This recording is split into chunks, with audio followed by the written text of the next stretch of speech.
Good evening, ladies and gentlemen. I'd like to call to order the June 10th, 2026 Planning Board meeting. I'll do roll call. Abby Winberg. John Kelly, present. Christopher Meade, present. PJ Foley, present. Thank you. Also, I would like to read the public hearing here. Pursuant to the open meeting law, any person may make an audio or video recording of this public meeting or may transmit the meeting through any medium. Attendees are therefore advised that such recordings or transmissions are being made, whereas perceived or unperceived, by those present and are deemed acknowledged and permissible. The board requests that you please be courteous to the proceedings and turn off all your cell phones. The planning board reserves the right to administer oath through the chair, summon witnesses, call for the production of papers, cross-examine any person giving testimony during the proceedings, declare recess, limit debate, inspect subject sites or buildings during reasonable hours, and adjourn the hearing for cause. The order of business will be announced by the chair. All questions will be directed to the chair. Any person wishing to speak, please raise your hand and be recognized by the chair. When recognized, please stand, state your name and address, specific interest in the proceedings, and special credentials, if any, pertaining to the presentation. Please speak slowly and within the context of the hearing matter. The hearing is being stereographed and taped for the public record. The planning board reserves the right to exclude any unnecessary or irrelevant, repetitive, or harassing presentations. Okay.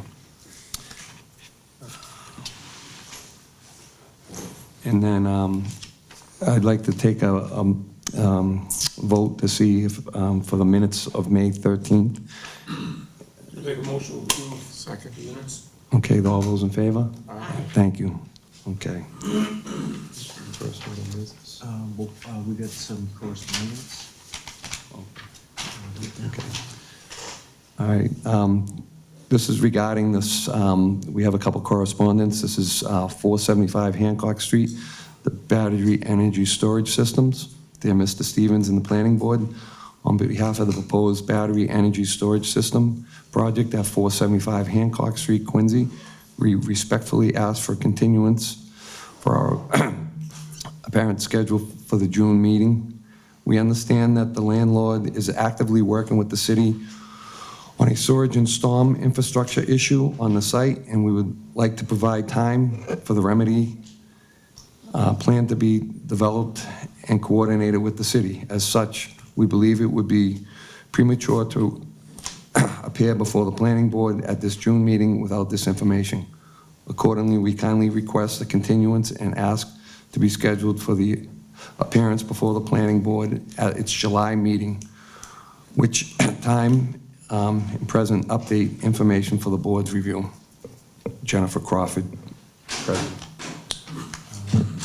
Yeah, the July meeting date would be July 29th, Mr. Chair. Okay, I'll take a motion to push that out to the July meeting. Make a motion to do that. I second. All those in favor? Aye. Thank you. There should be another Ed Fleming, this one. This is in regards to planning board case number, the Taco Bell, which is the public hearing for 65 Newport Ave. James Fatsey, planning director. Dear Mr. Fatsey, please accept this letter as a request to withdraw the above captioned matter without prejudice. The applicant has been made aware of a number of concerns raised by the community and is working with the Stop and Shop to address the concerns before moving forward with this matter. Thank you, Edward J. Fleming. Okay. Need a motion to withdraw. Can we get a motion to withdraw this? Motion to withdraw. Second. All those in favor? Aye. All right, thank you.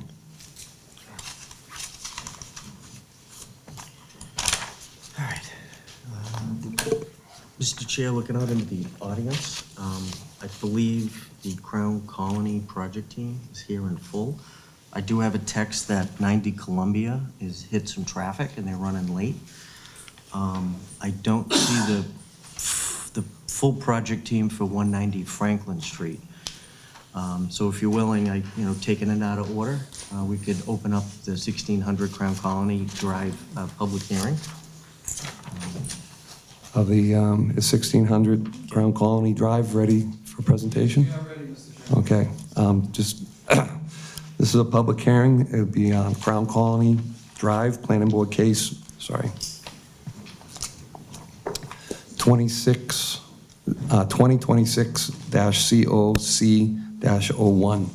This public hearing shall be conducted to review applicants of Atlantic 1600 Crown Realty LLC, 205 Newbury Street, Framingham, Mass.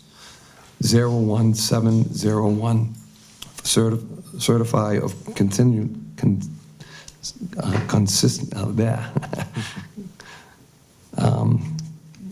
under the section 8.5, 9.33, and section 10 of the Quincy zoning ordinance. The applicant proposed the construction of 5 6-story buildings and a 55-plus residential building consisting of 315 units, along with 565 parking space. The proposal will include a residence clubhouse with outdoor amenities, space, and professional design drainage controls and landscaping.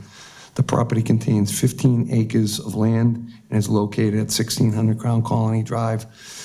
The subject property is located within an industrial B transit-oriented district zoning district and is shown on the assessors map 4032, lot 17, plot 14. Good evening, Mr. Chairman, members of the board. For the record, Attorney David Mahoney, and I represent Atlantic 1600 Crown Colony Realty, LLC. We're here before the board tonight for, I say COC, Mr. Chairman, it's much easier than saying Certificate of Consistency. We're here for a COC. Just to refresh the board's memory, we were here for an informal presentation at your last meeting where Mr. DJ McKinnon put a presentation on and explained the details of the project. Unfortunately, he couldn't be here tonight. He's traveling and couldn't make it. He sent his regrets, but the whole team is here. The day before we had the informal meeting, we had a neighborhood meeting or neighborhood workshop and forum, as I think I told the board when I was here, run by Counselor Virginia Ward, who there was about maybe 25 or 30 people there at the neighborhood meeting. So I'm not going to belabor any more of the details, but I'd like to introduce Nick Dewhurst from Baylor Engineering. We'll talk about the site, and we have the traffic engineer and also the architect as part of the presentation. Nick? Mr. Chair, I just think the board should pause and recognize our newest member, who is coming back for a second time, Maureen Glynn. Thank you. Okay. Glad so- to be here. All right, excellent. So she's on the roll.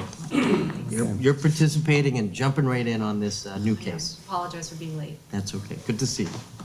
Welcome. Thanks. Thank you. For the record, Nick Dewhurst with Bowler, the civil engineer on the project.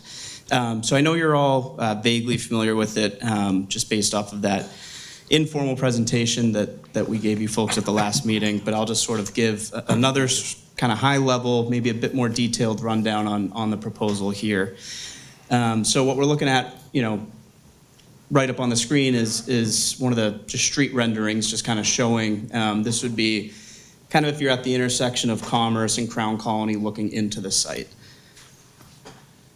This is another one sort of further down the street, also from Crown Colony Drive.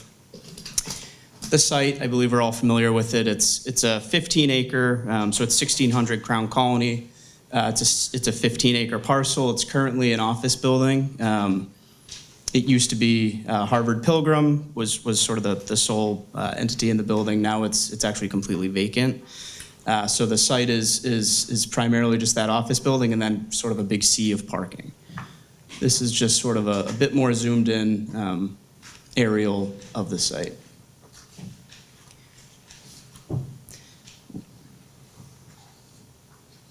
So this plan that you're looking at now is essentially identical to the one that we presented to you folks at last meeting. The primary difference is the driveway on the plan left, so that southerly driveway, has been slightly revised just based off some of the feedback and conversations we had with the fire department. If you remember, that sort of portion that runs straight on that left side did not exist, and it kind of meandered. You came in, took that right, looped around on the left. So the direction fire gave us was to provide a more direct access towards that, top left building. So that's how that change came to be. Other than that, the plan that you're looking at is essentially identical to the one that was presented to this board previously. So it's 315 units of 55 plus. So it's 5 residential units and then the 2,500 square foot clubhouse, which is sort of up along Crown Colony, or the closest building to Crown Colony. Each building is 6 stories. As I know we hit on last time, the ground level of each building is parking, so it's not underground parking, it's ground level. So there's sort of a garage at each building or an overhead door. You pull in and there's actually 52 what we're calling structured parking spaces at each building, which are really just those ground level parking spaces. Each building totals about 100,000 square feet in gross floor area. And as I mentioned, we're providing that 2,500 square foot clubhouse, and to the rear of that is sort of the amenity area that I'll hit on in a minute. You can see we're providing a handful of pocket parks throughout the site. Really, that's just to promote walkability and give residents an area where they can kind of hang out. There's benches and seating areas, things like that. We're providing a dog park sort of within one of those pocket parks as well. From a trash standpoint, we're providing 3 different recycling enclosures, and I'll highlight the word recycling because these enclosures are solely for recycling. The trash operations here are, each building has an internal trash room, and then at sort of the garage entrance to each building, if I point, you can see, yep, exactly. So if you look at each building, you'll see sort of a small concrete pad just on the outside of those. Those are pads that are surrounded by landscaping and vinyl fencing for screening, and those are kind of our trash pads. So bins will be wheeled out from the interior trash room and emptied through trash trucks that way. So the enclosures on the site are solely for recycling. From a parking standpoint, zoning requires 315 parking spaces, so 1 per unit. The current plan provides 559. So again, we do have those sort of under building surface structured parking, we're calling it. So that makes up 260 of the spaces. And the remaining 299 are kind of just typical surface exterior parking that are kind of spread throughout for residential use as well. Access to the site, it comes from 2 full movement driveways off of Crown Colony Drive, as you can see here. The northerly one is actually matching the existing driveway location. So the site today has 2 curb cuts as well. We're keeping that northerly one. We're going to be, upgrading it to meet current ADA standards. That southerly one has shifted slightly, and the reason we did that was to sort of better align with that office building kind of main drive aisle across the street, and again, just in coordination with the fire department. Throughout the entire parking area, main drive aisles are full 2-way drive aisles. We have widened up, since you last saw the plan, we've widened up all the turning radiuses throughout the main drive aisle to 25 feet. Again, that was a fire department request. For pedestrian access, we are providing 4 pedestrian access points to the new sidewalk that we're proposing along Crown Colony Drive along our frontage. So it's 4 connection points, 1 being at the southerly driveway, 2 meaning either side of the northerly driveway, and then we have 1 kind of coming straight down in the middle of the 2. This is just our site plan, so really just a kind of more boring black and white version of the plan we just saw. So just to hit on some of the technical points briefly, the grading and stormwater design out here is relatively straightforward. Given that it's an existing office center, it's majority asphalt and building out there today, which we're providing a significant increase in landscaped area. The stormwater requirements get a little easier to meet. There is an existing detention basin out at the rear of the site.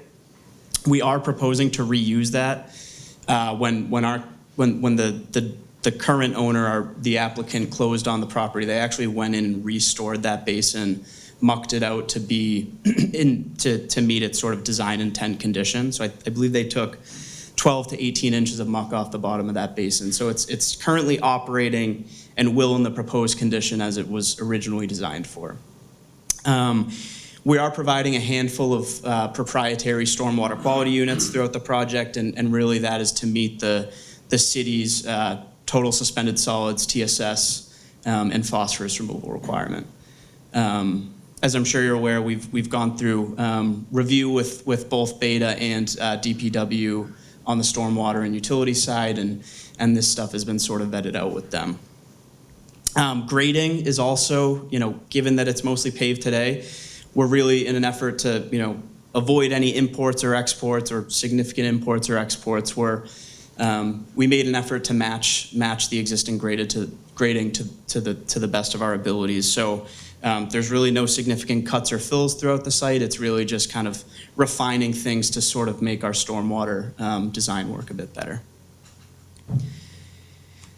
Similarly, utilities, it's when you're doing a project of this scale, it might be a bit daunting, but given the significant infrastructure that was put in this park, the Crown Colony Park, for the intent of having these large office buildings, everything's pretty much right there.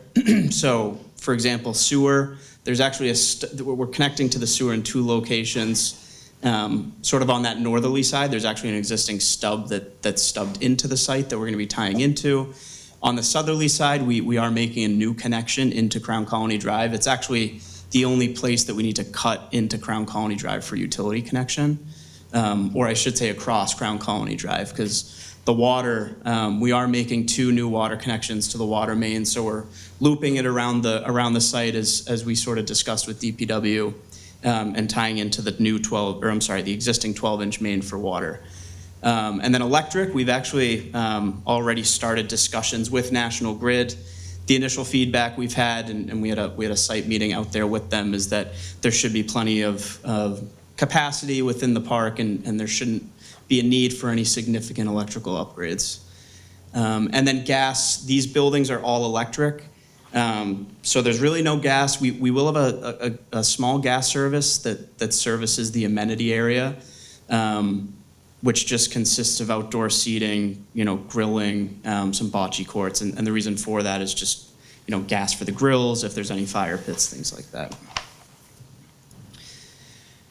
So from a landscape design, we're providing a pretty robust landscape design throughout the site. The one thing that I'll kind of highlight is if you were to drive past the site today, I think you'd notice there's actually a significant and healthy landscape buffer between Crown Colony Drive and along our site's frontage. It actually does a really great job of screening the existing office building. So we really made it a point to maintain that condition. Of course, there are a handful of trees that do have to be removed for the new driveways, but we are planning to maintain those trees, and we're actually adding additional evergreen trees to kind of close some of those gaps along the frontage of the site there as well. The other thing that's, it's kind of a unique opportunity, but I think it's a great opportunity, is there's a lot of healthier existing trees throughout the entire office parking area today. So we're actually going to explore reusing those trees, so uprooting them, relocating them. So that's something that we're actively considering, and we feel would be a big benefit to the project.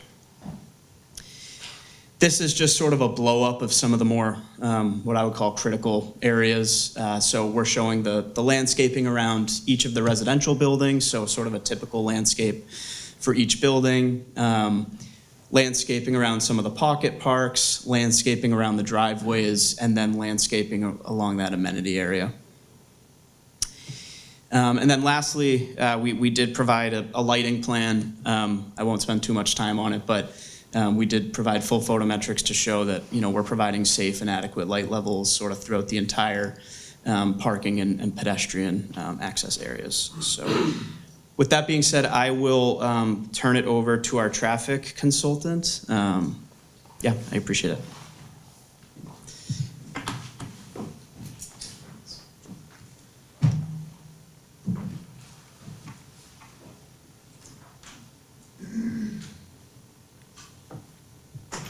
There we go. Good evening, Mr. Chairman, members of the board. For the record, Jeffrey Dirk with Vanessa and Associates. We're the transportation consultants on the project. I thought I'd start with the site plan and kind of from a transportation perspective, kind of work our way from the site outward as it relates to kind of what we looked at as a part of the project.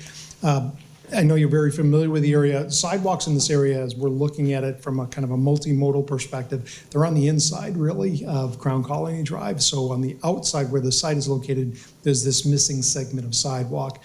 So what you see as a part of the site plan is developing a sidewalk on the outside along the frontage of the project that links up to the sidewalk that's just to the north, which then gets you up to Congress Street.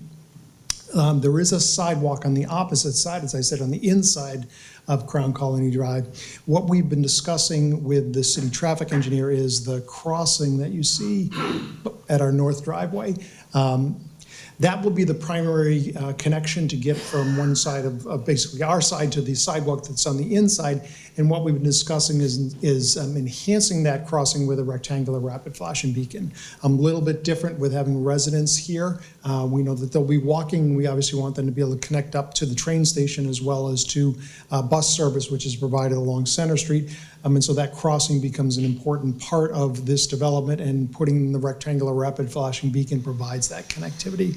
So that's one of the things that we've been working on as a part of the development. The other thing, in addition to the fire department access at the southern driveway with the improvements that were made, what's important is we're looking at it from a traffic perspective is the sight lines. And what you see is we kind of position that driveway more in the bend. It gives really good sight lines in either direction given the curvature of the roadway. So that's also important in terms of locating it so that we make sure it can operate in an efficient manner and a safe manner as well. So now I will go back to the traffic study.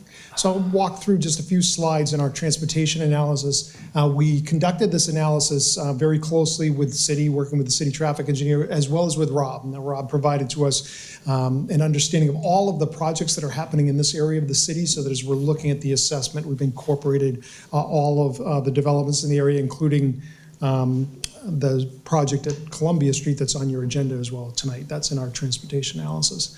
We did have the benefit of the peer review, as you heard from our civil engineer. Beta also reviewed the traffic study. So we have Ally reviewing it on behalf of the city, looking at the city's infrastructure, and then we have the Beta reviewing it from the standpoint of looking at the overall context of the analysis to making sure that the information I'm going to present to you, facts, figures, analysis, and really what the defined impact of the project are, has been validated as a result of their review. So as we look at the assessment itself, as I mentioned, it was prepared in consultation with the city as well as the Department of Transportation, because we're very close, obviously, to the highway, to Route 3 and the interchange in the area. So we've incorporated that into our study area. The project, in terms of looking at how it impacts the roadway network, as you heard, there's about 240,000 square foot office building that was previously occupied on the project site. That's important because as we look at the infrastructure in the area, not only from a water sewer capacity infrastructure, the roadway infrastructure was built to support a 240,000 square foot office building in this area. And so there's added capacity to be able to accommodate the traffic from this project. And I'll show a slide in a minute, just shows you kind of a comparative analysis of what the traffic from this project looks like in relation to that office building. We didn't rely upon that comparison, so we basically said vacant office building, just add the traffic from this project and assess the impact. So we're not taking any credit for that, but it is important as we think about the next two bullets, which are how the project impacts the infrastructure, that there's capacity out there because the office building's vacant. So in terms of the impacts of the project, and looking at the intersections within Crown Colony as well as outside on Center Street and down to Bergen Parkway, as we added the traffic from the project, we didn't see any changes in terms of the levels of service, so those letter grades that you typically hear reported to you. There was only a few intersections or a few movements where we said that they are operating at or over capacity, and we've defined some improvements that we'll be undertaking as a part of the project. Now, quantifying the impacts of the project in terms of what you see out there today versus what will be there when the project is constructed, delays didn't go up by any more than 5 seconds, so that's really not perceivable.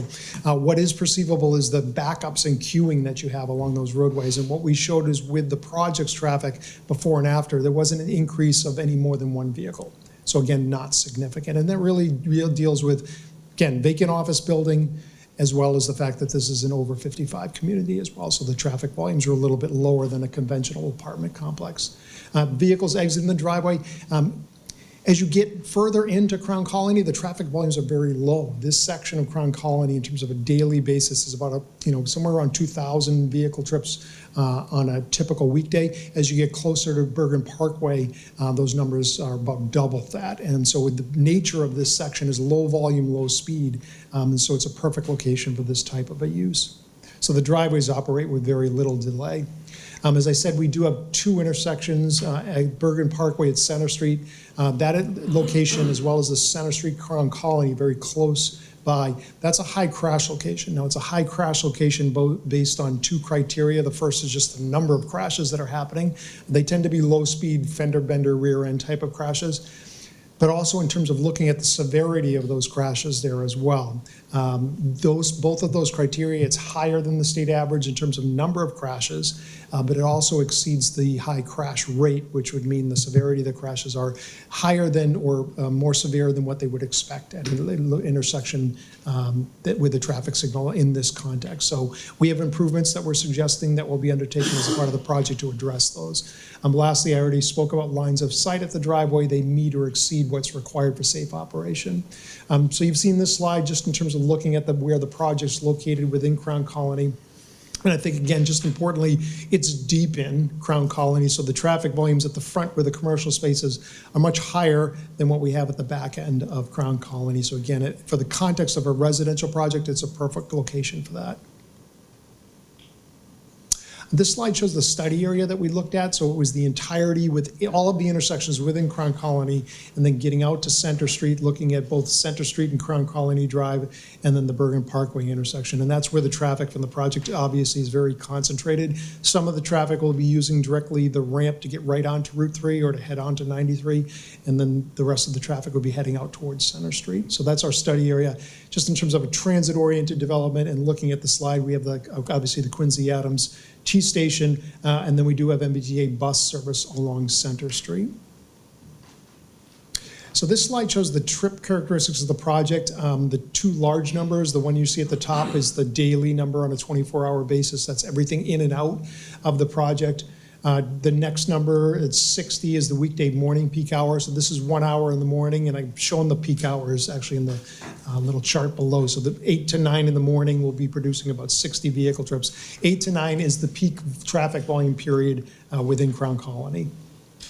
Weekday evening peak period, we're going to produce about 79 vehicle trips. That peak hour is 4 to 5.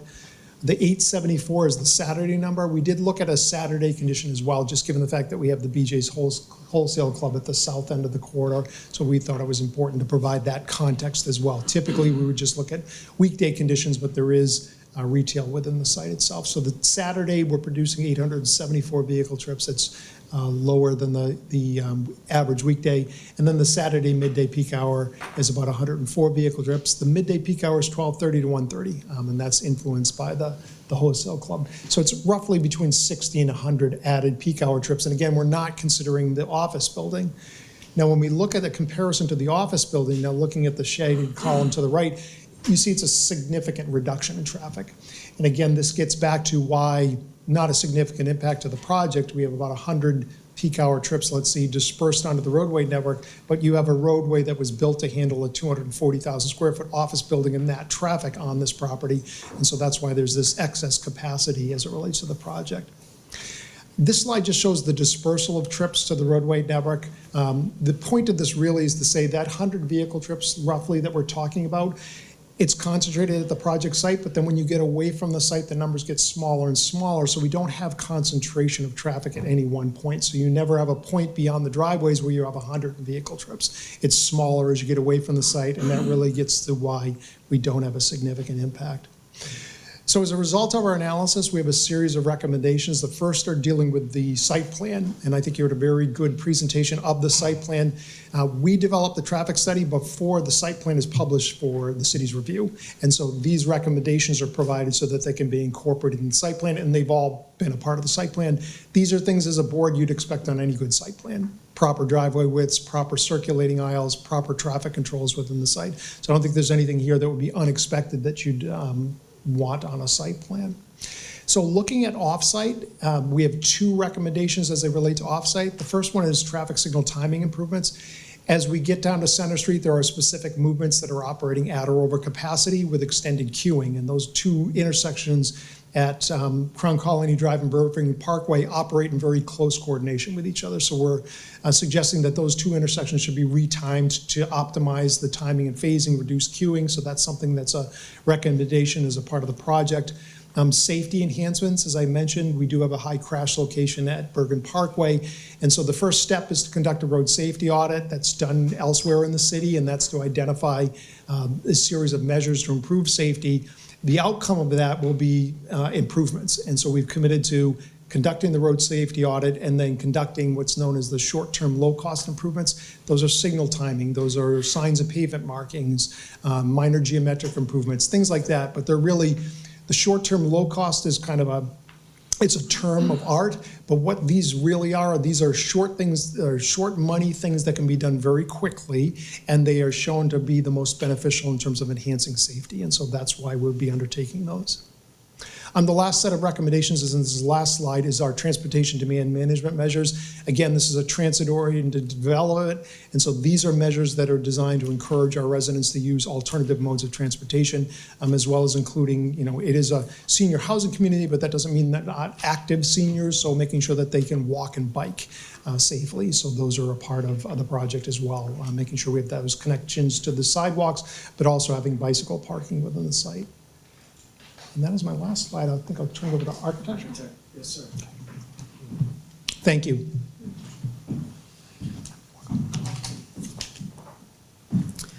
Good evening, Dan Skolsky, Managing Principal of DMS Design. We are the architects for the project.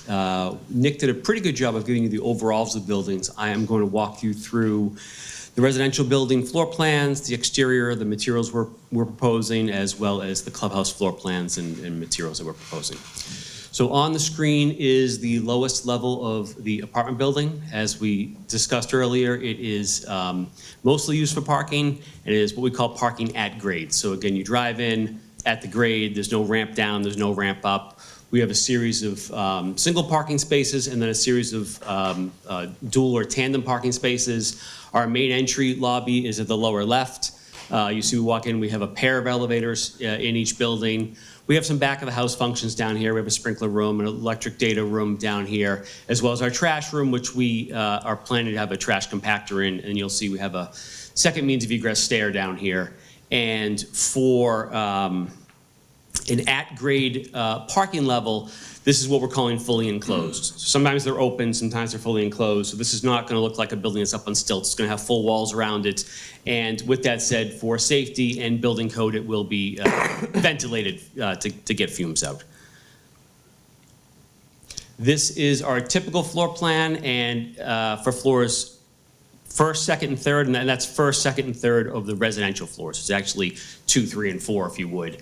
And so on these floors, you'll see, again, bottom left, we have our elevator lobby, and then we have a mix of unit types. We have 2-bedroom units and 1-bedroom units on this floor. We've got 2 bedrooms, 2 2-bedroom units at the far right, 2 2-bedroom units at the far left, and then we have an additional 2-bedroom unit just to the right of the elevator lobby. The rest are 1-bedrooms. Fairly generously sized units. The 2 beds are averaging about 1,600 square feet, and the 1-bedroom units are averaging about 1,200 square feet. And you'll also see on this plan that every unit has its own exterior balcony. So we have generously sized windows, plus everyone has an exterior balcony, so they have a great amount of natural light and access to fresh air.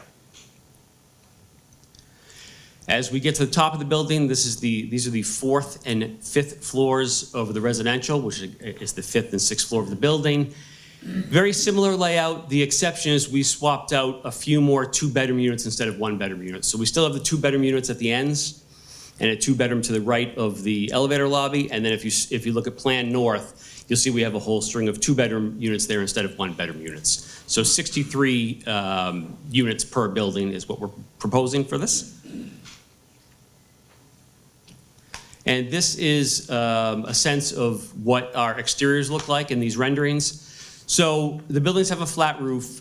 We took a lot of time and care to move the elevations, and they have some push and pull. You'll see that we have protruding balconies, and instead of just having cantilevered balconies or wood balconies on posts, every time we have balconies, we sort of gave them a purpose in the facade. So we have these elements that surround them. They have a flat roof on them. We have a cornice element on them. You can see pears in the dark gray in the middle, and then they're a lighter color left and right. So we really use them as architectural elements. You can also see a variety of, we have some bays that protrude from this, different roof heights relative to our cornice, and a bunch of different materials in the facade, both in terms of what the material is and in terms of the color. And I'm going to show you what those are on the next slide. So we have a mix of hardy panels. So if you see the dark gray with the A that surrounds the main balconies, that's a cementitious panel. That's the same material in a different color that surround the vertical extensions of the balconies that are in white. We have windows are all double hungs, but they are in different configurations. We have them in singles, we have them in pairs, and we have them in triple window configuration. And then we do have some vinyl siding, the wood look vinyl siding. You'll see that with the letter D on it. And then also in the letter C, so we have some gray vinyl siding and some wood look vinyl siding.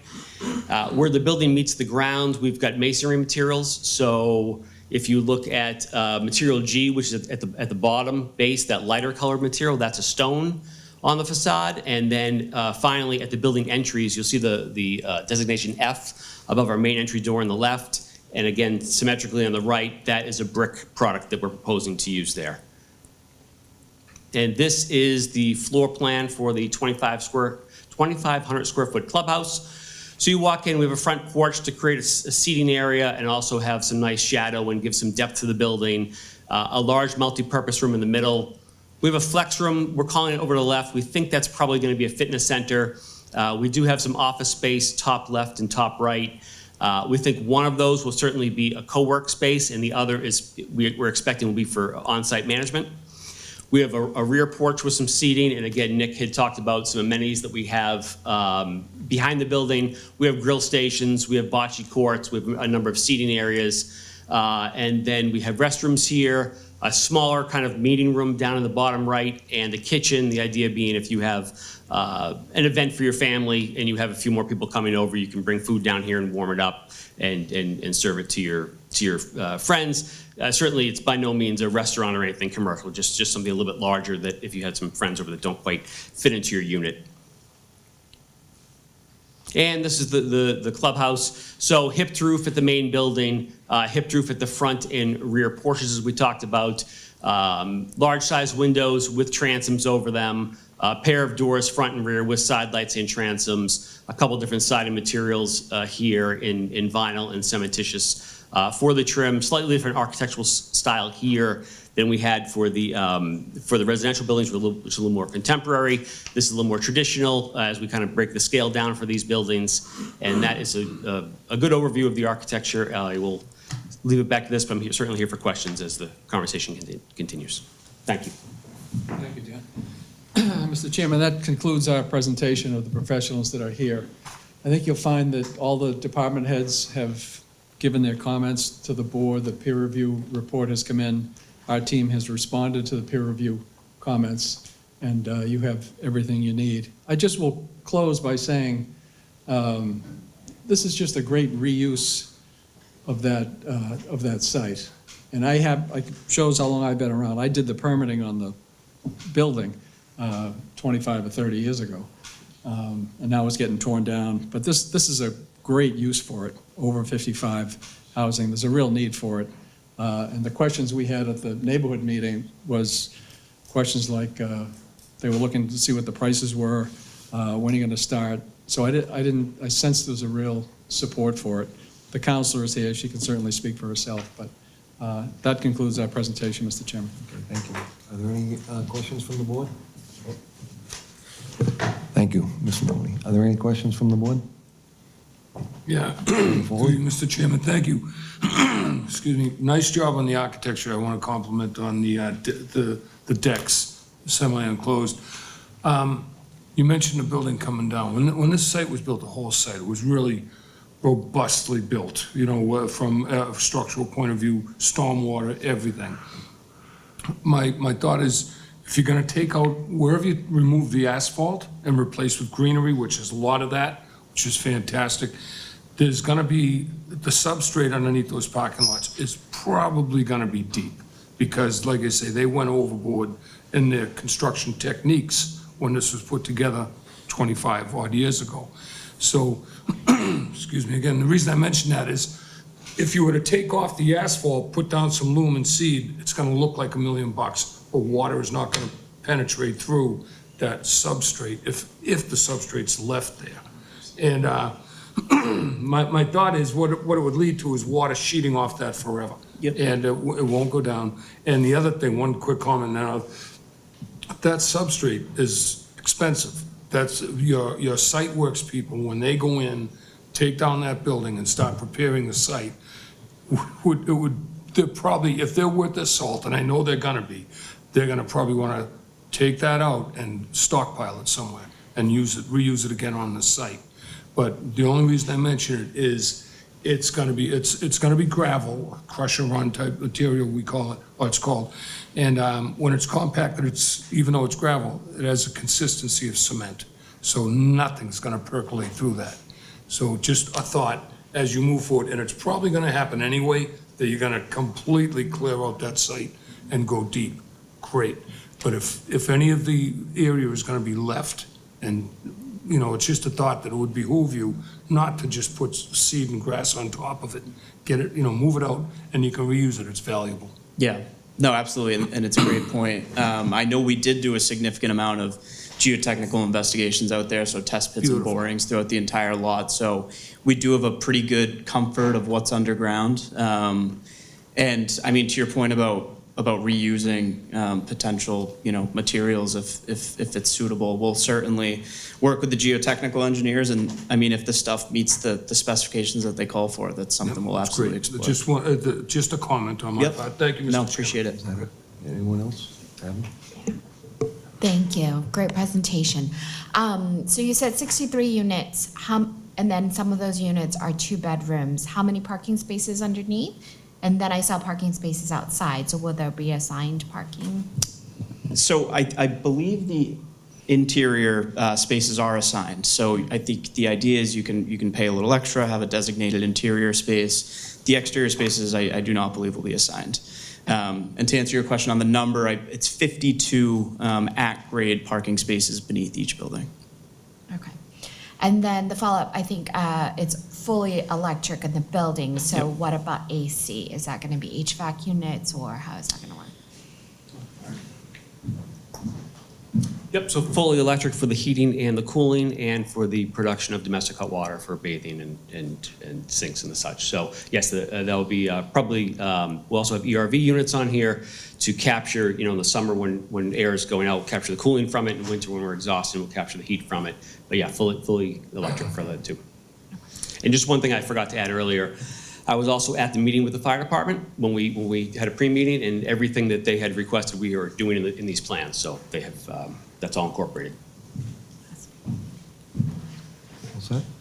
Okay, I have a few questions. So are these condos or apartments? Condos, They're condo units? for sale condos. Okay. Very vague on the drawings. I was curious, is there a kitchen and a bathroom in each one of these units? Yes, there will. Very vague. I didn't see anything. It says 1 bedroom. Yes, there will. Two-bedroom? Like, so you're gonna have a TV room, you're gonna have a living area? They do a lot of takeout. Okay, a lot of takeout, I see. So you're doing a fully electric building, that's great. So you're gonna use a lot of heat pump, you're gonna be using heat pumps? You're gonna have electric charge stations down in the, okay. How about the exterior lighting along the walkway?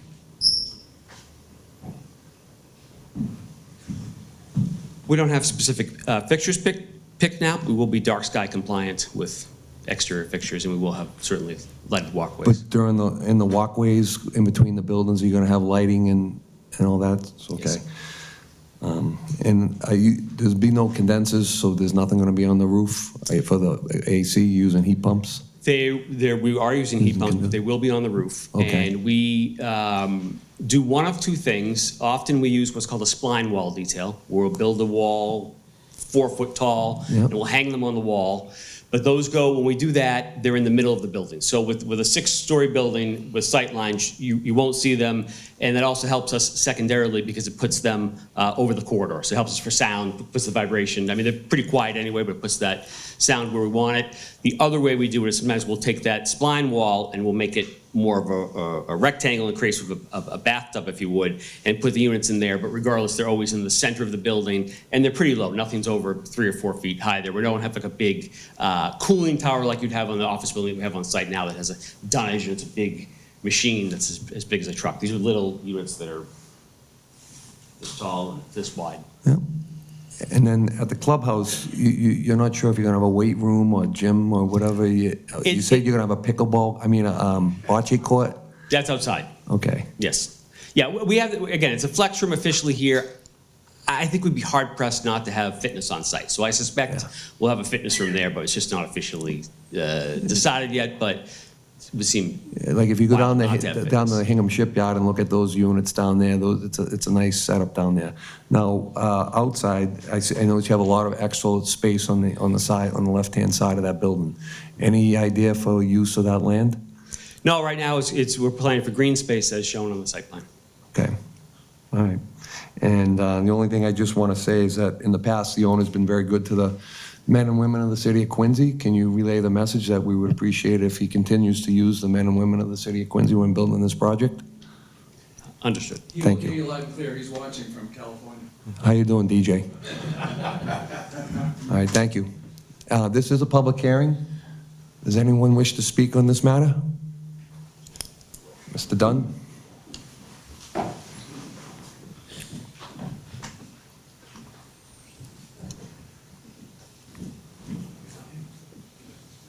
Good evening, board members. James Dunn, 167 Babcock Street, Quincy. I'd like to thank the planning board, the mayor's office, everybody that's worked with Mr. Mahoney and DJ. Reputation second to none, okay? DJ's been in this city for probably 35 years. One of the first instances I met DJ was when he did the Walmart up there. Roach Brothers turned Ace Auto Parts, that was an oil-soaked junkyard, into a thriving business center, the Falls, the Atrium, the Care Center it is today. You couldn't ask for a better team. You couldn't ask for a better attorney. Mr. Mahoney, he's been around for years. And I'd like to thank the planning board. And it just shows how we are in the city of Quincy. We can bounce from a office park, that things have changed, and we have people that care about the city of Quincy. We can bounce it and turn it into a 55 or an over, and I guarantee they will make this a thriving center that the city of Quincy will be proud of. Thank you for your time. Thank you. Is anyone else? Sir?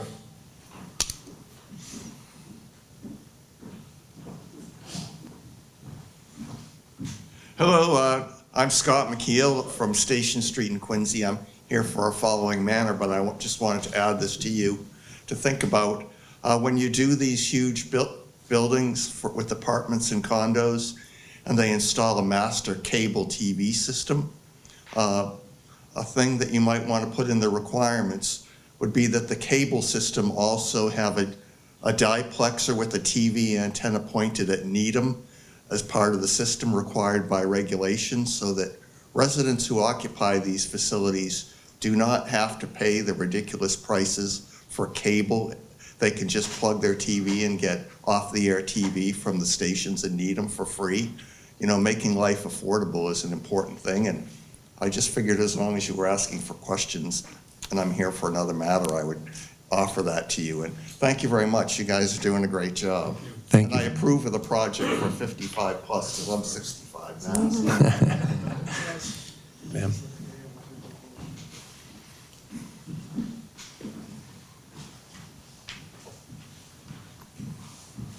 Good evening. Thank you so much for having this event tonight. My name is Shamia Turner.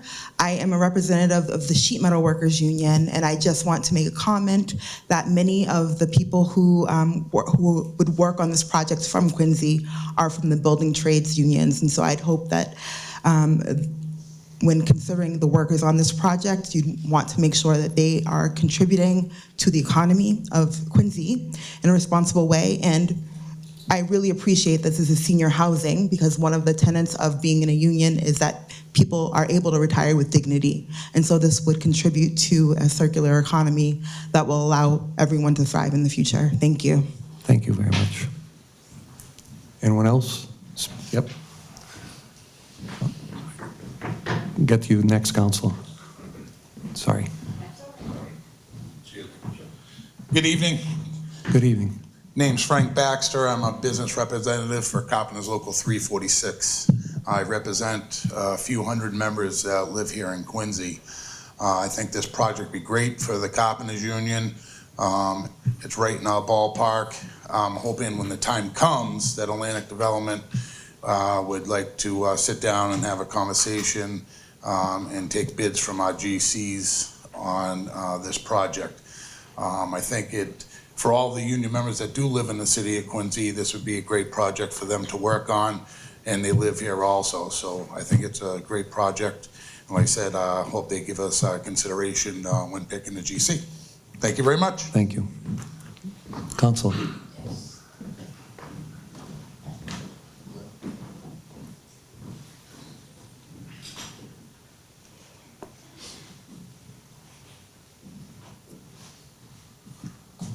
Good evening, Board. Good evening. Name's Virginia Ryan. I'm the Ward 4 City Councilor.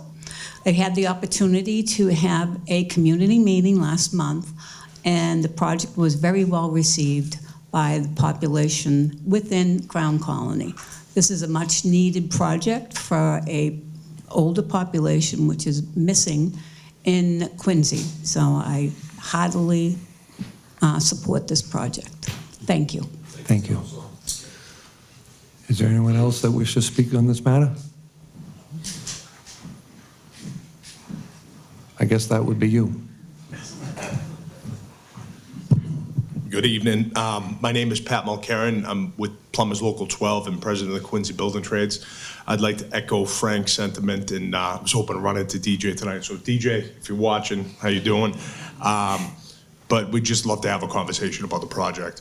And one question I do have, will there be any water reuse systems put on the project? That way, you know, that's another affordability thing. I'm thinking when you can flush the toilets with water and then the landscaping, and if it's done right, it can help the aquifer, so it's good for everyone, so. You want? Yeah, just to the water reuse question, that's not something that we're currently considering. Something like that really wouldn't be considered at this point in the project, but we'll absolutely take that into consideration. Okay. Is anyone else wishing to speak on the matter? Okay, this is a public hearing. Okay, I make a motion that, does the board have a recommendation? Yeah. So we'll make a motion that we close the public hearing? I'll make a motion to close public hearing, Mr. Chairman. Second it? Second. All those in favor? Aye. Okay, the public hearing is closed. Mr. Chairman?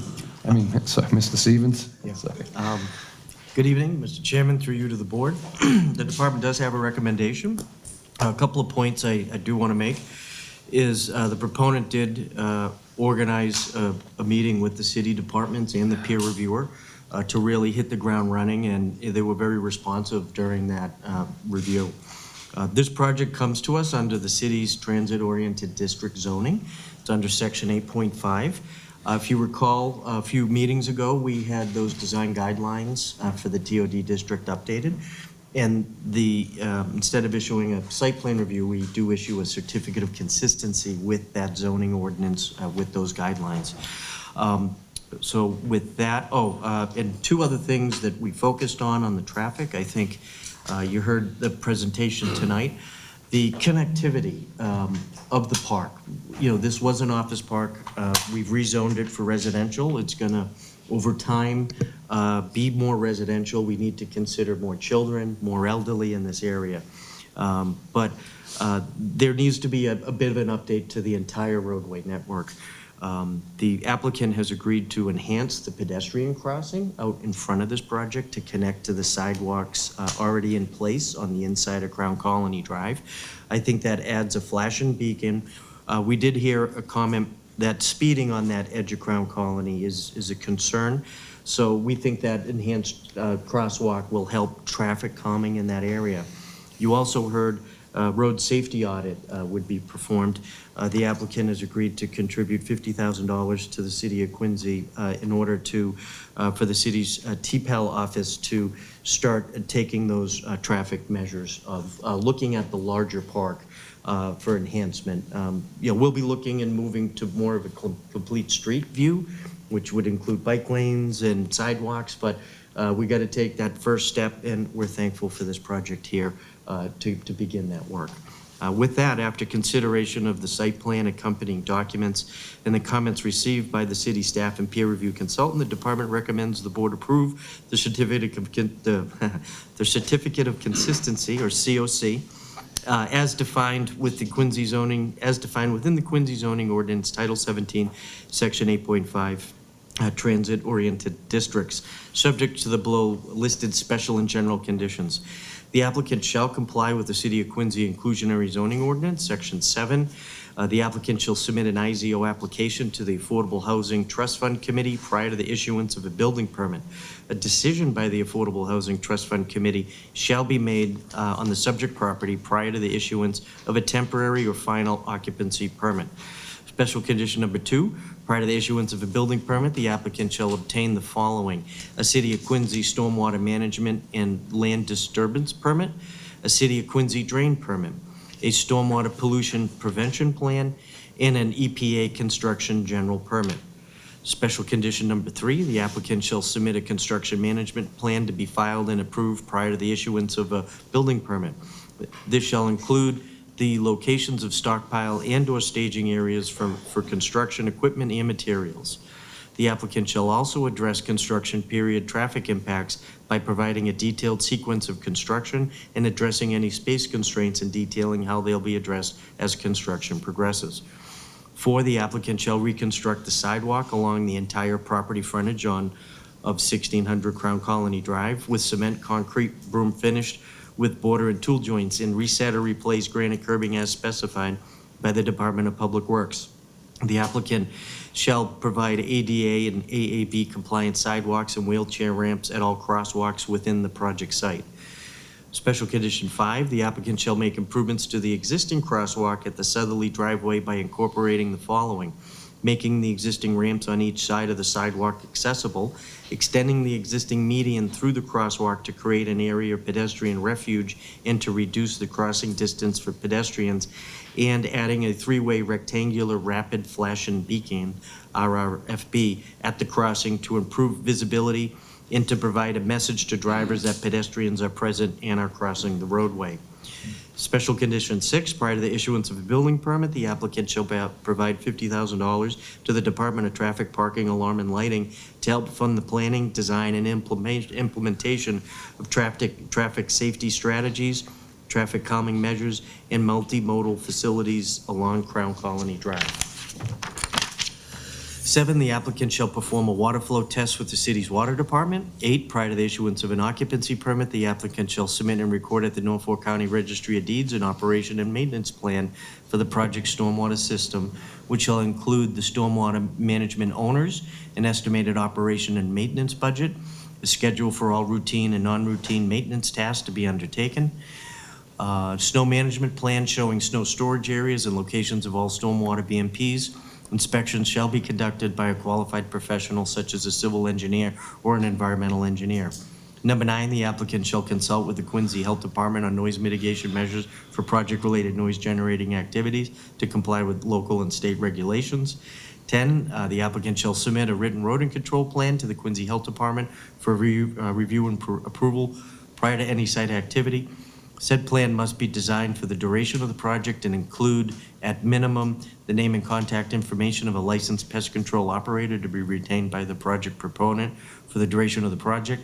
Scope of the proposed plan for the control of rodents, including number, location, and monitoring frequency of bait stations, as well as the anticipated length of service. Summary of actions to be taken to prevent rodent problems at the construction site. Special condition number 11, applicant shall develop and submit a written dust control plan to the Department of Health for review and approval prior to any site activity. Said dust control plan is to be implemented during any site activities to ensure compliance with state air quality regulations.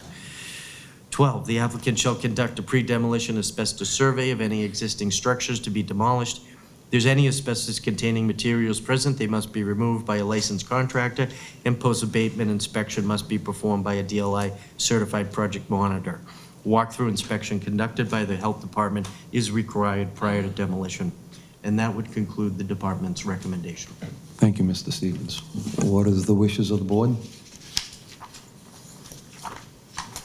Mr. Chairman, I'd make a motion to approve based on the special conditions outlined by Mr. Stevens. Do I have a second? Second.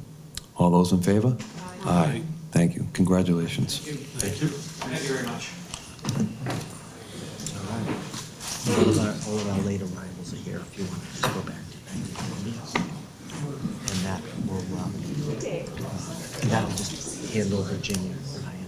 She's got to go back upstairs.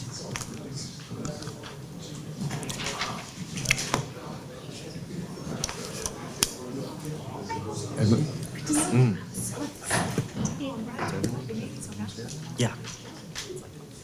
Yeah, Joe should be moving up. All right.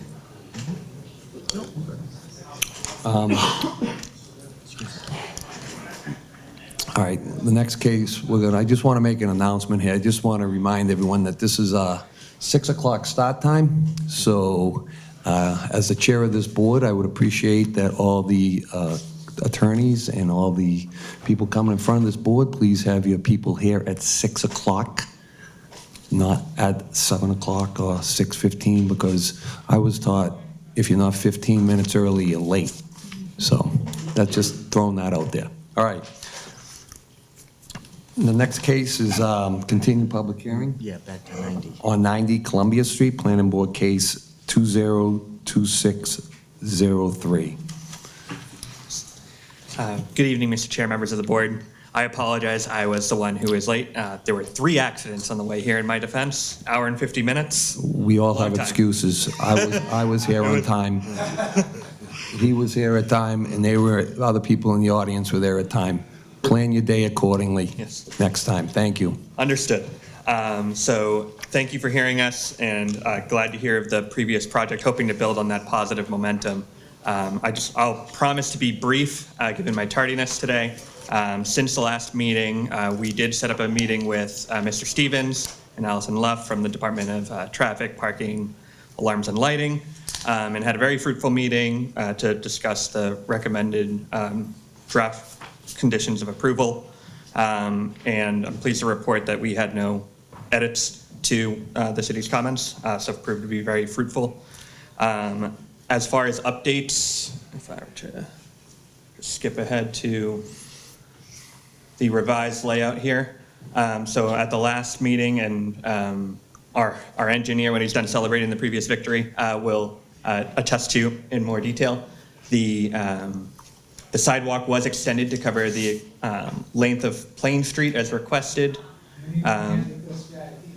The transformer location is shown next to the dumpster as requested. The board members had a good point about the wind that we did not consider. So we did extend the fence around the back of the dumpster and up to prevent that plan west to plan east wind and to protect the playground area. We've eliminated the left turn only request out of the parking lot. And we also have the snow storage area shown on the left side of the parking area. I mean, outside of that, those are the high-level updates. I see that our team is here and ready to answer any questions that the board may have at this point. Thank you. Okay. Are there any questions from the board? No? Well, that leaves me. Last meeting, I had a question regarding the drainage for the pool. Can you fill me in on where we stand with the drainage of the pool? Yes, Mr. Chair. So Nick can correct me if I misspeak, but we did confirm that the pool cannot and will not be drained to the stormwater system on site. So when maintenance of the pool is required, a truck will come, pump out the water, and remove it off site. Okay, thank you. This is a public hearing. Does anyone else wish to speak on this matter? Counselor? Yes.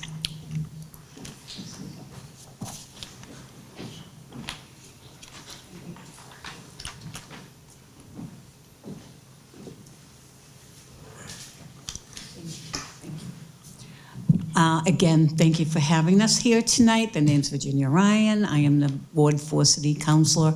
We had a community meeting a couple of months ago, and the biggest concern that is coming from the residents is the amount of traffic and parking on that street. It's a very small street, and there's some other businesses that are in that area, so let's take into consideration an extensive traffic study, which I think has been done, and there might be some more feedback that's needed. So other than that, a lot of the residents in that area are not really for it because of that. So just take into consideration just more work to be done on traffic and parking. Thank you. Okay, thank you. This is a public hearing. Does anyone else wish to speak on this matter? A second time, this is a public hearing. Does anyone else wish to speak on this matter? Seeing no one else wishes to speak on this matter, take a motion to close this hearing. Second it? I'll second that. All those in favor? Aye. Mr. Stevens, you have a recommendation? Yeah, before I read it, I just want to make one note on the record that our newest member, Maureen Glynn, this project had opened prior to her reappointment. She's not qualified to vote on this matter. I heard the councilor's concern. The city had that concern. Worked with the applicant and the traffic department. Actually, before that, I would maybe note that similar to the prior case, this project is coming to us under Section 8.6, which is the Commonwealth's MBTA zoning ordinance. And with that, state law has requirements on maximum amount of parking that can be asked for. It also compels a community, and that's us in this case, to act in a timely manner in 6 months. So this is, we're at the 6-month mark. The proponent has worked with us. We did meet on the traffic. We recognize that's a concern, especially with the nature of this project being 3 uses, a daycare, a swim school, and some residential. So you'll hear some conditions we added to this project. One is for a lot of the new projects, those projects are prohibited from accessing any of the city's overnight residential parking program. That's preserved for our existing housing stock that needs that space on the streets. The other is we're having them rebuild the sidewalk with curbing, hopefully to guard against anyone looking to park up on the sidewalk in front of this building in the future. And the other piece that the applicant had agreed to, and we've done this a few times in the past with parking relief, is we're asking for, at the 2-year anniversary of occupancy, that the proponent provide a parking analysis of how it's going, and at least have a conversation with the department, and perhaps there's some additional measures that could be taken. One of the specific uses in the nature of this application is that swim school, and the nature that visitors or guests or users of that need to change out of clothes, and that's going to take time. And if perhaps there's maybe needs to be a gap to separate the start of those classes to be able to manage that parking, but the applicant, I think, has agreed to do the 2-year parking analysis and have that conversation with the city and potentially make some adjustments if there are impacts to the neighborhood that are needed. So with that, we do have a recommendation. Does anyone have any questions, or do you want me to? Okay, sorry. We did have an abutter letter on this one. I do apologize. The public hearing is closed. I believe that was all emailed to you. Yep. I do apologize. There was a letter sent in. I will read it. It says, I am a resident of the Columbia Street. I understand this project is being developed under the MBTA Community Act.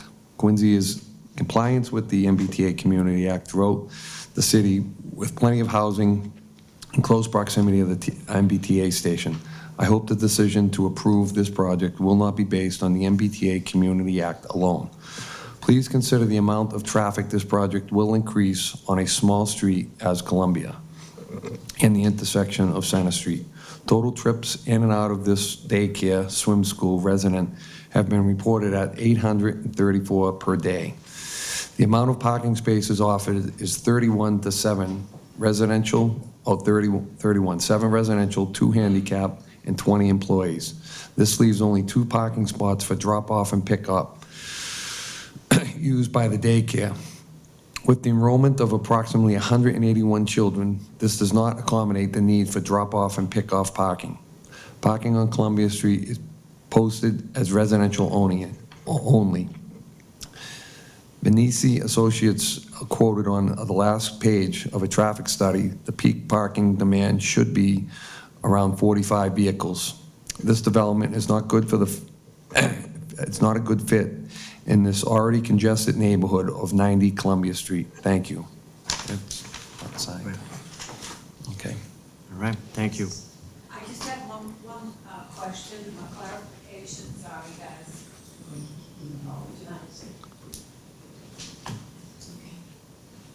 With regards to the new sidewalks, is that on both sides of the street or just one? Just on the property frontage. Okay, so that's on the 90 Columbia where the facility is going to be built? Correct. Okay, so not on the other side?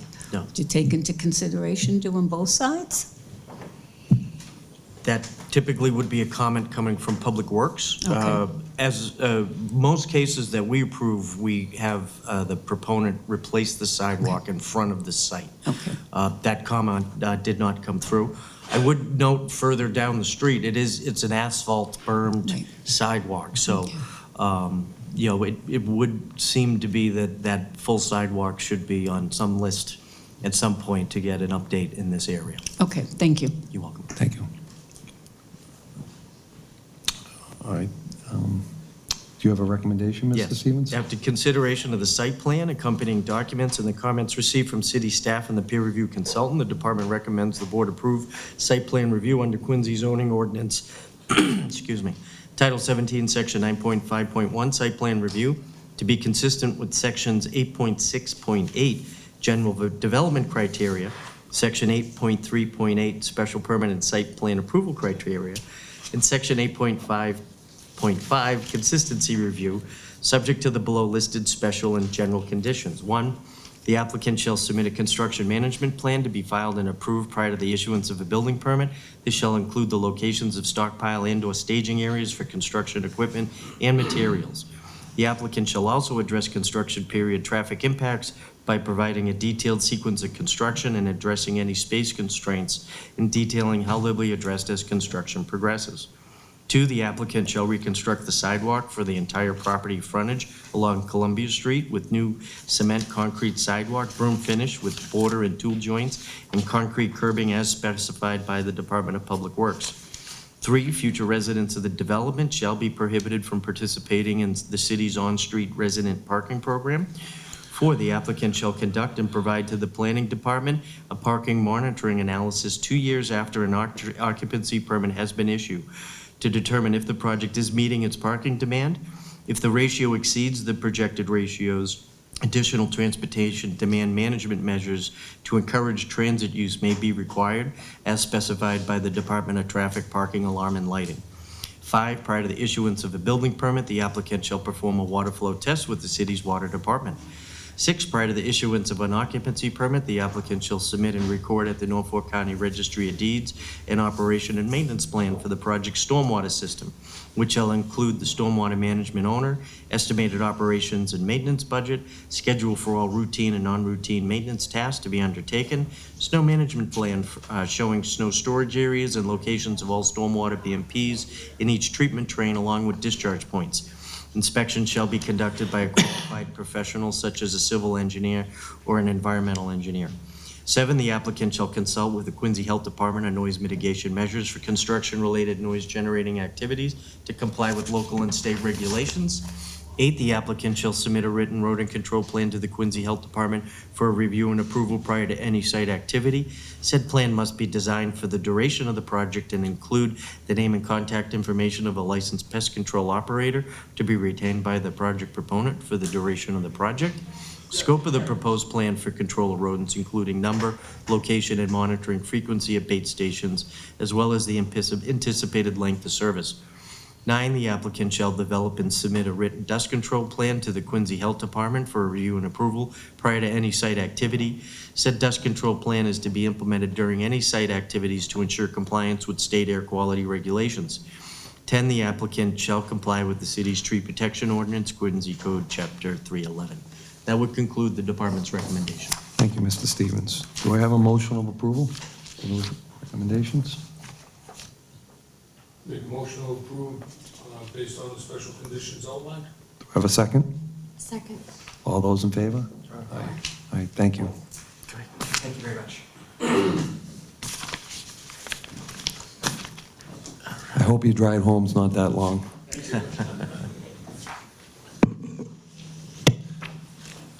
Okay. Be going at 190 Franklin Street. Anyone need a break? Anyone good? The next one on the planning board is 190 Franklin Street, planning board case number 2026-05.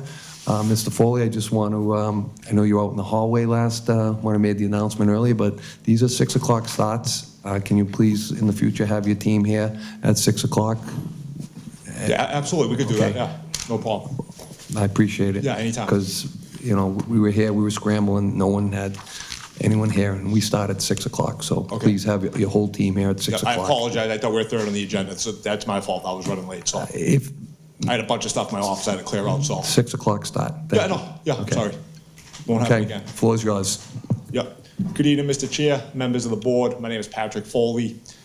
Business address 265 Willard Street. I'm the attorney for the project. We presented last month at the last planning board meeting. We're here just, we did all the peer review, so we just got the team go through some of the changes that we made. So Brian, if you want to pop up and just go over some of the changes. Sheet.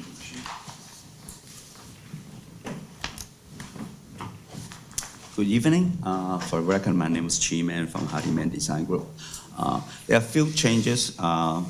I think not much comments per se, but we take on some of the recommendations from the board and also the peer review.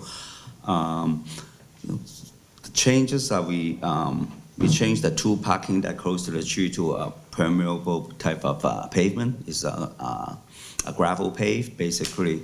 When it's rain, it's compact gravel in the grid, so it controls the erosion within the parking space. And when it's rain, it's perforated into the ground. So that's one of the changes we did. And part of the recommendations or comments from the peer review, label up the gas space. We have space number 4 over there at the corner. That's a gas parking space. It's just being labeled up as a gas parking space. It's not much of utility commons per se.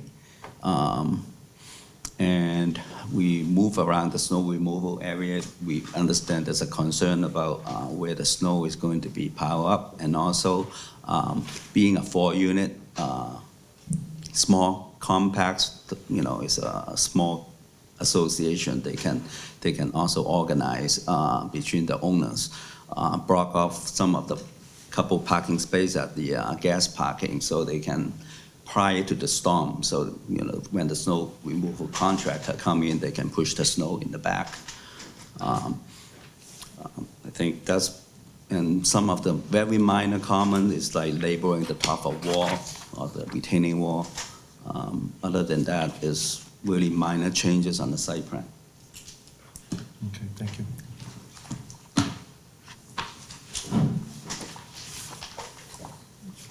Is there any questions from the board?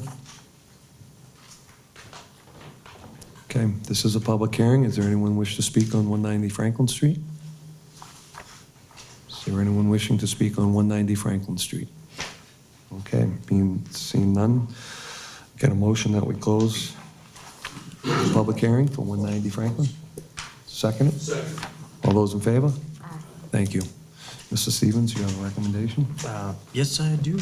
After consideration of the site plan, accompanying documents, and the comments received from the city staff, peer review consultant, the department recommends the board approve site plan review under Quincy zoning ordinance Title 17, 9.5.1, and special permit under section 5.1.17 parking waiver, subject to the below listed special and general conditions. Number one, the applicant shall obtain all applicable findings, variances, and special permits if needed from the City of Quincy Zoning Board of Appeal. Two, the applicant shall submit a construction management plan to be filed and approved prior to the issuance of a building permit. This shall include the locations of stockpile and/or staging areas for construction equipment and materials. The applicant shall also address construction period traffic impacts by providing a detailed sequence of construction and addressing any space constraints, detailing how they'll be addressed as construction progresses. Three, the applicant shall reconstruct the sidewalk along the entire property frontage on Franklin Street with cement concrete, room finished, tool joints, and reset or replace the granite curbing as specified by the Department of Public Works. Four, this portion of Franklin Street is scheduled to be repaved in the fall of 2026. The applicant must obtain approval from the Commissioner of Public Works if any street opening is required after the city's repaving work is completed.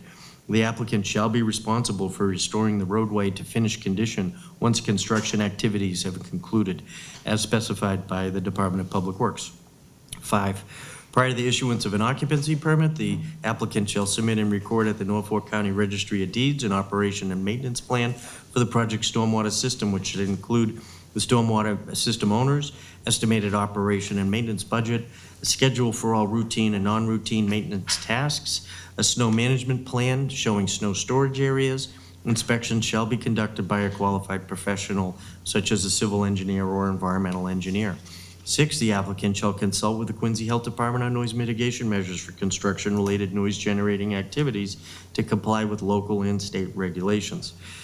7, the applicant shall submit a written rodent control plan to the Quincy Health Department for review and approval prior to any site activity. Said plan must be designed for the duration of the project and include, at minimum, the name and contact information of a licensed pest control operator to be retained by the proponent for the duration of the project.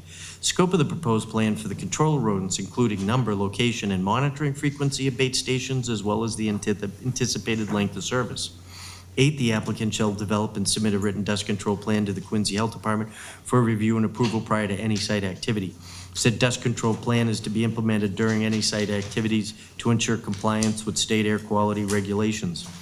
9, the applicant shall comply with the city's tree protection ordinance, Quincy Code Chapter 311. That would conclude the department's recommendation. Thank you, Mr. Stevens. Do we get a motion of approval?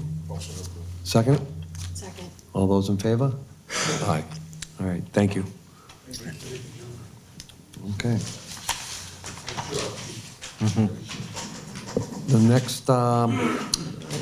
next thing up on the docket is a public hearing for 45 Station Street, Planning Board case number 2026-06. This public hearing shall be conducted to review the applicant of 45 Station Street LLC, 40 Harness L Lane, Braintree, Mass. 02184. The site plan review on the Quincy zoning ordinance Title 17, Section 9.5.1, site plan review, and 5.1.17 parking waiver. The applicant proposal, the removal of an existing single-family house and the construction of 4 townhouses with 11 parking space. The proposal will also include professionally designed drainage control and landscaping. The property contains 13,135 square feet of land and is located at 45 Station Street.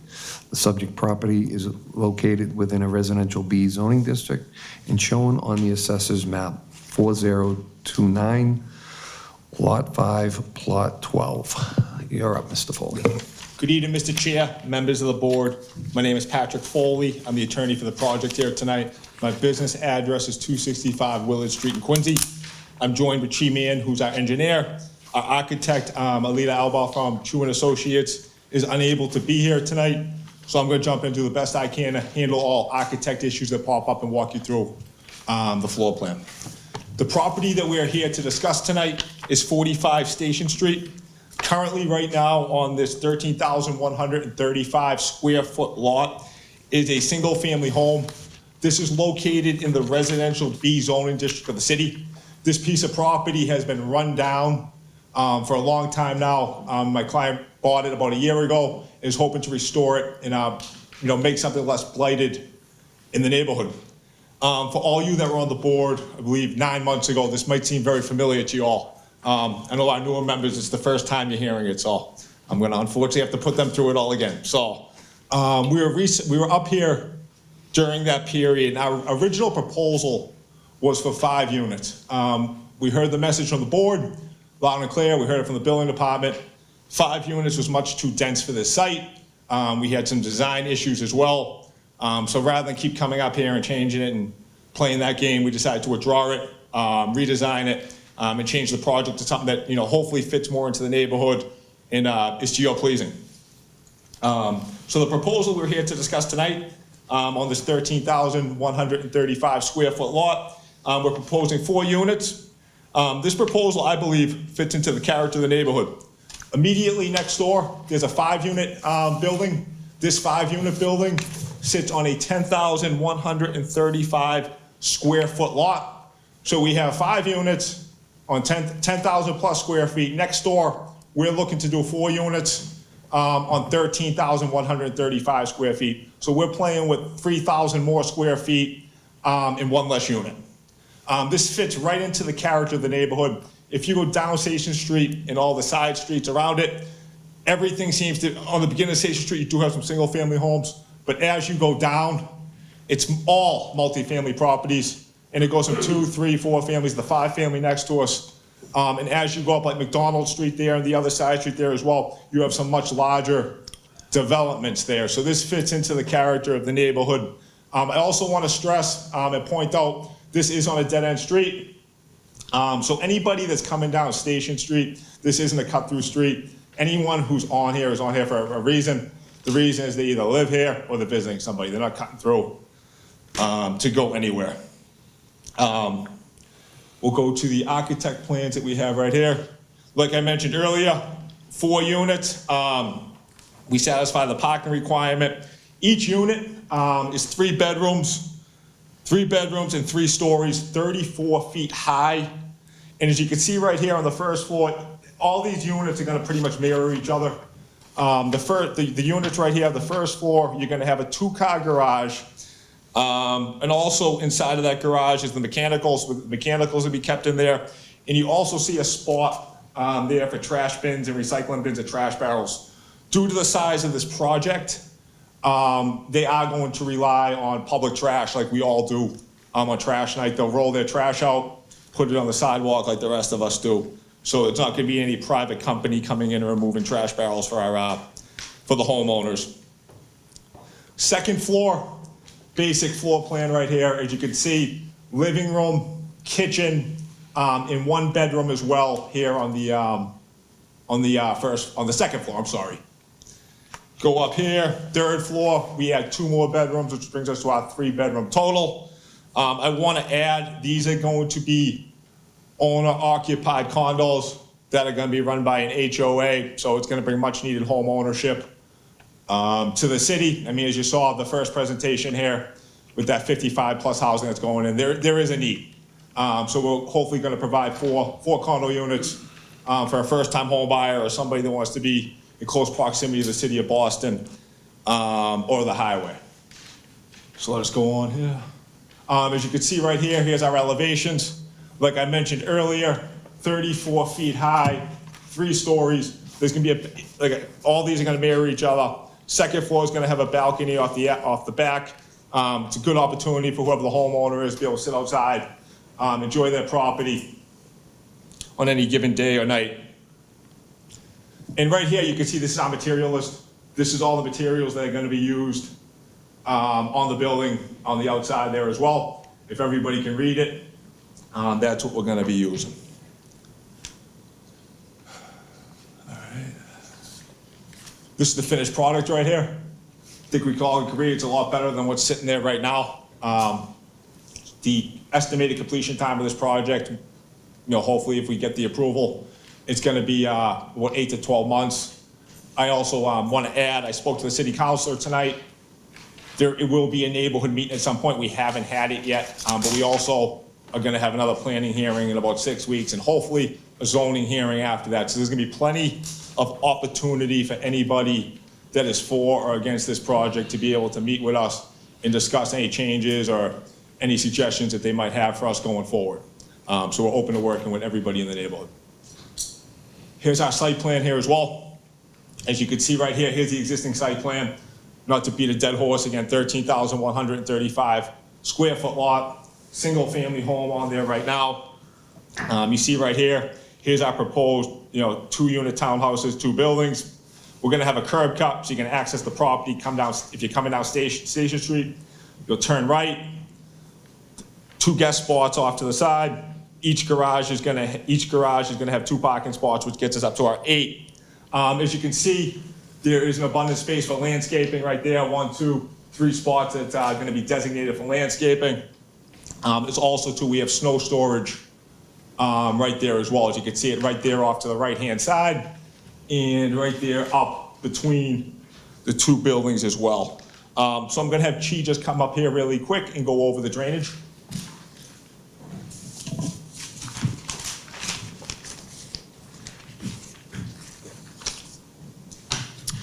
Good evening. Again, for the record, my name is Chi Man, registered civil engineer. Address is 1285 Washington Street in Weymouth. So we go back to the site plan a little bit. Besides what Pat has already talked about, I just want to point out that the project is going to be proposing to rebuild the sidewalk along the entire frontage of the street. As you can, I don't know if you can, I can show you where it is. This line is the property boundaries. So we will be maintaining the existing curb line. There's no curb along the frontage. We'll be installing new curb, but the sidewalk will be wide enough. We understand that we are going to be bringing out trash barrels, so we make sure the sidewalk will be going into our property. It will be wide enough for passage while the trash can going to be out on the trash day. And the curb cut is proposing at pretty much where the existing access to the building is. So the biggest drainage, the challenge of the site is the topography is dropped substantially from the front to back. So we basically designed the curb cut coming in, slope down to the site, and then maintain fairly flat along the front 2 building because they have garage going in, and also slope down again and create more like a flat plateau to get into second buildings in the back, and taking the advantage of the foundations of the second building, which basically slope the landscaping down to the rear of the building. And we try to minimize the retaining wall in the back, try to open up that space. So, we don't want to build a huge retaining wall to be an eyesore for the abutters. For the drainage control, because the site, because the natural topography of the site, all the runoff from the site basically draining to the north into the abutting properties on the existing conditions. So for the proposed condition, we keep the same drainage characteristic, except that, all the impervious areas such as the roof and the parking area, we are going to be installing catch basin and also roof leader collection system to collect all the roof runoff and into a concrete galley system that provide on-site infiltrations. So because we don't want to overflow pipe that's a point discharge into the neighbor. So this system is designed to capture 100% of the runoff from 100-year storm for on-site infiltration. So it's going to be drastically improve the drainage situation on the neighbor side. They are not going to be getting all the runoff as per the existing conditions. It's a huge reductions of runoff going towards the neighbor. And the runoff will be treated with deep sump catch basin and some manhole for pre-treatment, and before infiltration is meet the 80% TSF removal and also phosphor removal. The city has regulation on. And then the other utility will be the city sewer system, and also tapping into the water, domestic water, because these are two dual-pax unit, no fire protection is required, so there will be only one single tap into the water main to feed the entire site. And that's conclude the site design portion. Does that conclude your presentation? Okay. Are there any questions from the board? Oh, I just want to say, I think it looks nice, it fits in, I've been up to that site. Definitely going to improve that area, but I think it's going to fit into that. With the 4 units is better than the 5. I think you guys did a good job in developing this, so I just wanted to put that out there. So this is a public hearing. Does anyone wish to speak on this matter? Hi, you're up. I'm from the Aurora, Mass General. I don't know how to do this. I brought some letters and stuff. This is one from Mary O., my next door neighbor, and I'm Scott McKeel. We're like the senior members on the street there. Okay. In opposition. Okay, if you want, yep, these are from you? Mary, and here's some copies. I brought you guys some copies. Okay. And basically, we're in opposition because of, the parking density and the traffic density on Station Street.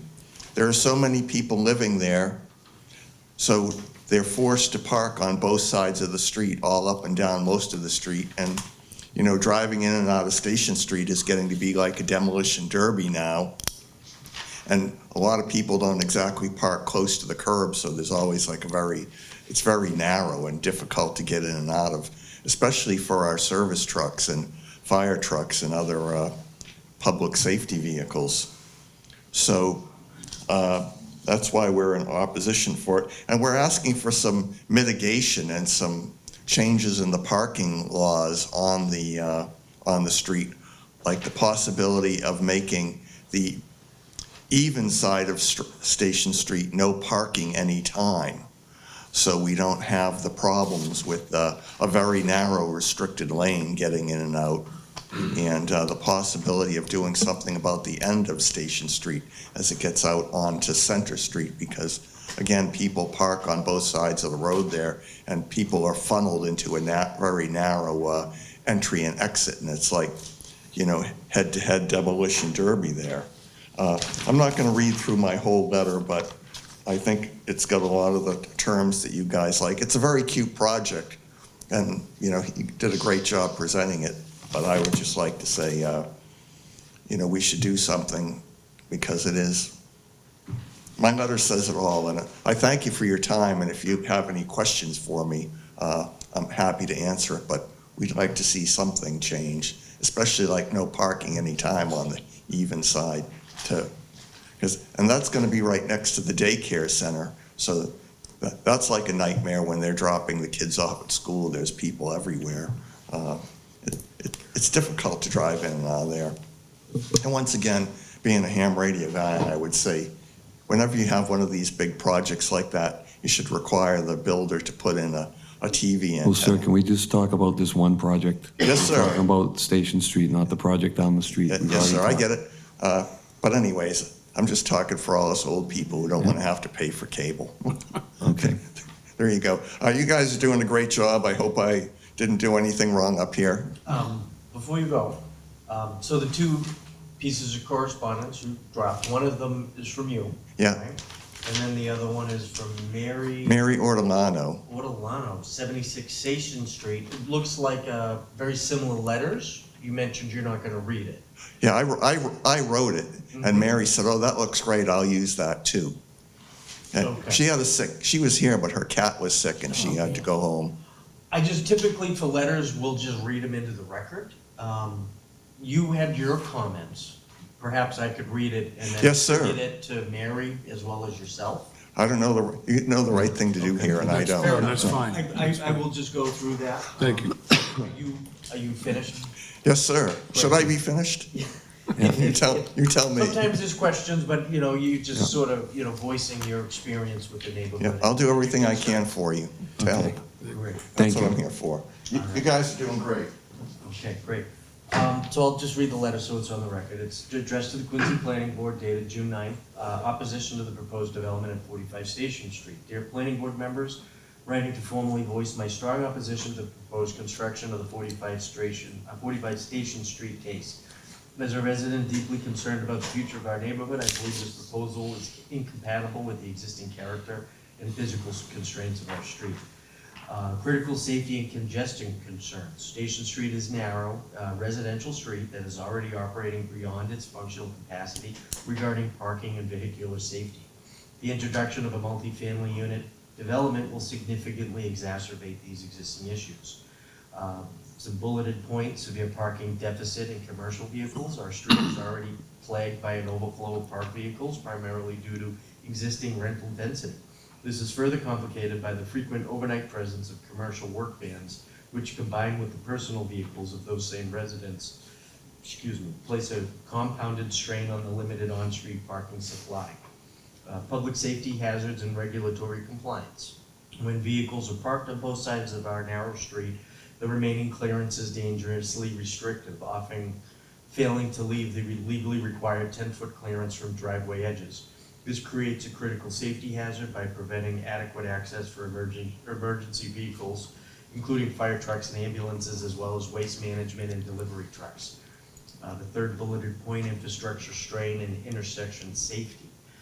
The scale of the proposed development is disproportionate to the lot size and the local street infrastructure capacity to safely handle increased traffic and parked vehicle density. Of particular concern is the intersection of Station Street and Center Street, which is extremely narrow. Currently, cars entering and exiting often find themselves in head-to-head situations. And the intersection frequently suffers from parked cars on both sides, leaving a lane too narrow for vehicles to pass safely. This dangerous bottleneck needs to be addressed before any further development is considered. Next section: proposed mitigation and request for consideration. Before moving forward with any approval, I urge the planning board to conduct a comprehensive on-site traffic and safety study that specifically accounts for the street's narrow width, current saturation of parked vehicles during peak evening hours, existing regulatory compliance regarding driveway clearance, and the hazardous conditions at the Station Street and Center Street intersection. The safety of our community residents must take precedence over density maximization. As a necessary mitigation effort to alleviate these critical safety concerns, I propose that the planning board designate the even-numbered side of Station Street as no parking anytime, because that even-numbered side encompasses 4 intersections, whereas the odd-number side has none. This change would only result in the minimal loss of legal on-street parking while significantly improving accessibility for emergency services and alleviating hazardous bottlenecks. I request that the board deny this application or at minimum require substantial mitigation measures that address the parking deficit and ensure that the street remains safely navigable for emergency vehicles at all times. Thank you for your time and for your commitment to the safety and well-being of Quincy residents. Sincerely, Mary Ortolano, as well as Scott McKeel. I would note that the proper authority that oversees the city's public ways would be the body meeting upstairs, the city council. But this board will activate the review of the engineering office, the traffic parking and lighting office, and we will forward these concerns to them and make sure that is considered into their reviews. Well, thank you. You're welcome. But this board does not have the ability to limit public ways. But again, we will definitely work with that. I too spoke with Councilor Ryan. She does plan to schedule a neighborhood meeting, make sure these two folks are part of that, and you can hear a little bit more directly in an informal situation about their concerns, and we'll have to regroup after that. This matter is opening tonight. The department is not ready for a recommendation. The next meeting would be July 29th. We have one meeting over the summer, so we have a pretty good spread to that. That would be the recommendation, would be July 29th. Okay. For the continuance. I got a motion to continue this to July 29th. May I make a comment, Mr. Chairman? I just want to say through you, Yep. I want to thank you for a thoughtful presentation and respectful. And you mentioned, Mr. Stevens handled the issue of the traffic, and I strongly urge you to continue to pursue that. But where you mentioned mitigation, one of the things that I looked at when this came before us last year, and again now, think of the neighborhood in a broader sense than just Station Street, because I looked at the drainage situation, the runoff that was going down onto that back road, and those neighbors back there on Hines, which is a dead end that comes up at the back. I can't believe how much they must be suffering for generations. Just, it's been there forever. The drainage shoots off a station and goes right down into their neighborhood. This is mitigation, or at least partial mitigation for that in a big way. I think it's really gonna help. You did a nice job, Chief. If you recall, I brought that up, the stormwater retention systems. You lowered the height of that back wall, which the whole project it's much nicer than last year's. It really is. But the issues you raised are valid. But what really caught my eye was that stormwater system, and I do think that this is going to provide tremendous relief for your neighbors. So thank you again for presenting it so well. I just wanted to make that comment. Thank you, Mr. Chairman. Can I also make a comment? Sure, Chief. Just want to bring it up. As far as parking, project require 9 parkings per the zoning. We have 10 parking. We exceed the zoning requirement, just to make that into record. And also I believe having the curbing in front of our site is going to discourage people parking on both sides. The pavement width is not wide enough to, if the curb on one side is not going to be enough to park the car on both sides. So I think that's would help, at least in front of this lot, but it's more neighborhood issue on the rest of the street. Thank you. So I have a motion to move this to the July 29th meeting. Motion to continue. Second. Do I have a second? Second. All those in favor? Aye. And just for the record too, the reason why July 29th, that we break for the summer, like Mr. Stevens says, so July 29th is the last Wednesday of the month in July, so we'll be meeting then, not the second Wednesday for anyone out in the public listening. So, that being said, do we have anything else, Mr. Stevens? There's 2 On the business items. We have 2 A&R plans. First one is 619 Washington Street. The owner owns multiple properties. He's assembling those properties into 2 lots. This deals with the car wash and the oil change facility down there on Washington Street. So that one is in good order. The second one is a a new buildable lot on 7 Peterson Road. So those are the two A&R plans that we've received, and they're ready for endorsement. Okay, All right, and that would conclude the meeting. okay. I take a motion to adjourn. I motion to adjourn. Second. All those in favor? Aye. Aye.